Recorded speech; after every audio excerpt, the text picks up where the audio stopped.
Hello, everyone, and welcome to Developing Palates. I am Aaron Loomis, and with me, as always, is June Liu. How you doing, June? Good. So this is another video in the series that we are calling Coffee Insights. And in this series, we have Peter Schmidt from The Excellent Cup. He's going to be our professor again and drop some knowledge for us on the topic tonight, which is storage. So kind of best practices in regards to storing coffee so that you get the best experience. How you doing tonight, Peter? I'm fine, thank you. Great. So I'm gonna hand this over to June to kick off the questions and kind of go through this storage topic. All Go for right. it, June. Storage. So Peter, should I store my coffee in the Bovida pack? What should I do? Yeah, yeah, keep it in the humidor with your cigars. Should I put it in my humidor? Would it make my cigars taste less like cedar or what? Uh, It'll make them all taste like Drew Estate Javas. yeah, that's a no-go. So this is all about storing coffee beans. So based upon your knowledge, what are some um, good practices for storing your coffee beans, Peter? I think the first place to look when we talk about storage is what we're trying to protect the coffee against and what are the main enemies of coffee: freshness. As I mentioned briefly in the first session that we had when we just talked in general about coffee, when coffee goes through the roasting process, it's creating CO2, carbon dioxide, within the bean. And when it comes out of the roaster, a lot of that carbon dioxide is still trapped within the coffee bean itself. And it goes through a period of off-gassing or degassing, some people call it. And then that period can take 2 or 3 days where the coffee is letting loose the trapped carbon dioxide. And that's why you see the coffee bags swell sometimes. And during that time, the coffee is resting, and the release of the CO2 allows the flavor compounds to come together and finalize, so that the flavors begin to peak during that time. But the coffee is not really in the process of staling yet because it's not accepting oxygen. It's still releasing the CO2. And once the coffee is done degassing, it's then at its peak flavor. And for some coffees, that'll happen in 2 or 3 days. Some coffees, it could be as many as 7 days. Wherever that peak spot happens, from then on out, the coffee is staling and losing some of its flavor and some of its nuance. And the reason that the coffee is staling predominantly is because of oxygen. So the three main enemies of coffee are oxygen, moisture, and light.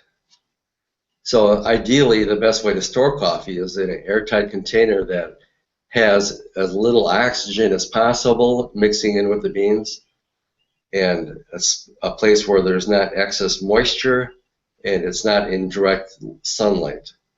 Oh, So the coffee bags that most good coffee roasters will package in will be airtight. They'll have a little valve to release the CO2 during shipment, and they'll also be opaque so that the sunlight can't get at them. And so oxygen is the main reason that we want to protect the coffee.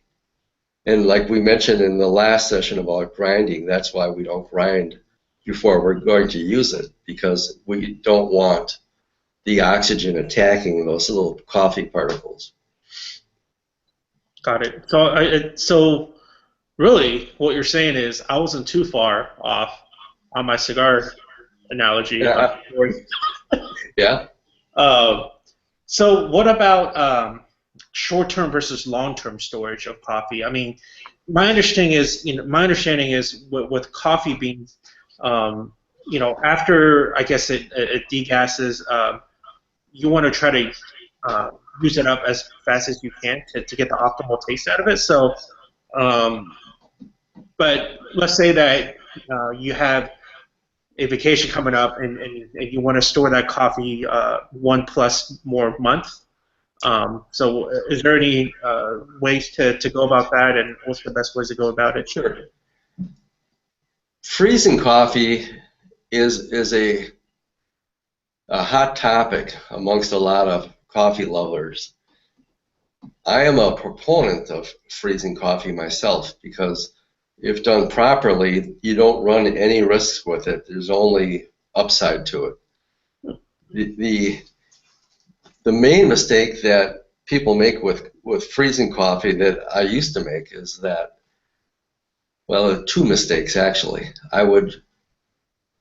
You put the coffee in for short-term storage and freezing, and you have to be sure that when you take the coffee out of the freezer to use it, that you let it acclimate to room temperature before you open that bag. If you've got a 32-degree bag of coffee, you pull them out, and if there's any humidity in the room whatsoever, even where you are, where there's not a lot of moisture in the air, that moisture will condense out of the air and onto the coffee beans. So long-term storage, and I don't know, I haven't done any experiments to see how long you can go, but I would say you're good for 2 to 3 months. But once it goes in, it stays in until you're going to take it out and leave it out. And when you take it out to use it, take it out the night before and just let it sit at room temperature for a while, so the beans will come up to room temp before you open that bag. So how should you put in the freezer? I mean, should you vacuum seal it up, take all the oxygen out of the bag, or what? Most good bags, the zippered pouches that I use would be sufficient to be frozen on their own, but I'm kind of a belt and suspenders guy, and so I still encourage people to place that bag into a Ziploc bag, just to double bag it, and you can squeeze out most of the oxygen out of that Ziploc and then freeze it that way, and that's a good way to do it. You know, I've got some customers that buy on my website that want to maximize their shipping. It's $5.95 flat shipping, whether you get a half pound or 7 pounds or whatever it might be.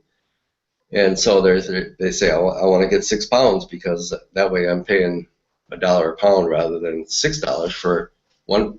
And so, and all of them have told me that the last bag they use tastes the same as the first bag they use. They'll keep one out, put the other 5 in the freezer, pull one out, use it, pull the third bag out, use it, and so on. And they say they haven't noticed any detrimental effects from freezing, and I tend to agree with them. Gotcha. So you mentioned that peak period, the peak flavor period after the coffee is done resting. When that peak period happens, it'll stay there for maybe 5 to 7 days. It'll be just a plateau where it's at its peak, and then it'll start to taper off gradually, and it doesn't fall right off a cliff. You know, say it's roasted on day 1. Days 1, 2, and 3 are the degassing period. Days 4, 5, 6, 7, 8, 9, 10 are the peak flavor periods. Day 11, it starts to taper off. It still tastes good. It's still good coffee, but it starts to lose a little nuance. And I always encourage my customers, don't buy more coffee than you can use in 3 weeks unless you're going to freeze. And so the people that don't live nearby and can't come by as often, or they want, like I said, they want to economize on their shipping costs. But the people that are just going to buy and use it, I tell them, you buy what you can use in 2 weeks, 3 at the most. Gotcha. Yeah, that's sound advice for me, because I typically get, I think, 2 pounds of coffee from you in one round. Yep. And it's tough. It's always I always get to that fourth or fifth week, and I could definitely tell that the coffee isn't as good as it used to be. Um, but it still beats anything that's around me of Starbucks and Pete's and all that crap. Yeah, and it's fun having customers that aren't used to fresh coffee. Like today, I gave a guy a pound and a half of coffee without charging him. Somebody ordered coffee last Friday and never came by to pick it up. And I refused to sell that. And so I thought, what am I going to do with it? I'm going to give this to this guy. Yeah. And even though up until a month ago when he became a regular customer, all the coffee that he had been drinking was probably a month, 3 to 6 months old. Here he was getting free coffee because it was already 10 days out of the roaster. And most people would not even be aware of that. Most people would say, man, this stuff is really fresh. But once you get accustomed to having it really fresh, 2 weeks old, start to think, I can tell it's starting to lose something. Yeah. Yeah, that's so true. Here's another thing as far as storage goes, and a lot of people like to use coffee canisters because they look nice and they're sitting there on the counter and you can see your coffee beans. For one thing, a lot of them are clear, and even though light degradation is not a huge issue, it's still happening. The biggest issue with canisters in my mind is that when they're full, you've got coffee beans and oxygen around them. When it's half full, you've got half the thing full of oxygen. So as you're whittling away with it, it's staling faster than it has to. And that's why, even though it's not as pretty, the coffee bags that the coffee comes in, I would much rather use those and squeeze out as much air as you can every time that you close it. Mm-hmm. Yeah, I actually been doing that with your bag that you give me, that comes with your product, rather. And I've been squeezing it purely because I kind of fold it in half and for storage reasons and efficiency of storage, but it makes total sense to get all that oxygen out as much as possible to make it go that much longer. Yep. So just to recap, for short-term use, something with minimal air in it that's airtight in a dry, dark spot like your cupboard, that's fine. Yeah. And for long-term, the freezer's fine. The colder the freezer, the better. But it just needs to be, in my mind, double bagged. Now, the one place you don't want to store your coffee is in the refrigerator. A refrigerator, for one thing, has a lot of moisture in it, and the beans will suck up that moisture and they'll go stale. The bigger problem in my mind is the aromas and fragrances and all the other foods that are in there that can really carry over to your coffee beans. So I know a lot of people think that, well, my apples do good in the fridge and my carrots do well in the fridge. Well, that's where my coffee should go, but that's not the case. Yeah. Well, I would get kimchi smelling, kimchi tasting coffee. I don't know if you know kimchi, but it's pretty pungent. Yeah. Yeah. But I like kimchi and I like coffee, but I don't like kimchi flavored coffee. So that's all the questions for me. Aaron, do you have anything that you'd like to discuss further? Yeah, maybe a little more on short-term storage. So, like, let's say that somebody doesn't want to grind every morning for their cup of coffee. They want to maybe grind over the weekend for what they're going to consume, every morning for that week. Same kind of thing goes for it. So just kind of keep it in a container that has the least amount of air in it, and kind of put it in the cupboard and just bring it out every morning, and you're in good shape. Or different. Okay. Yeah.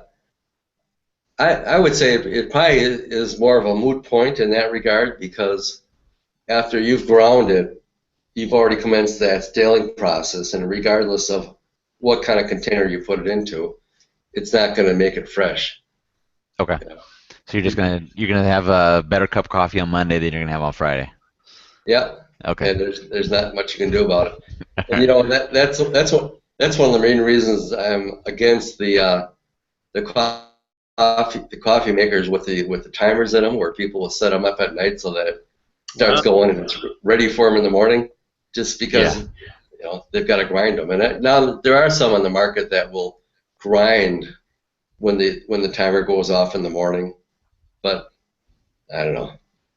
Like Jiunn alluded to in the session that we just did on grinding, there's a bit of ritual to making coffee. There's something about the tactile, hands-on ritual of making coffee, and I would rather just get up in the morning, even if I'm half asleep, and I've poured water into my grinder already. So Nice.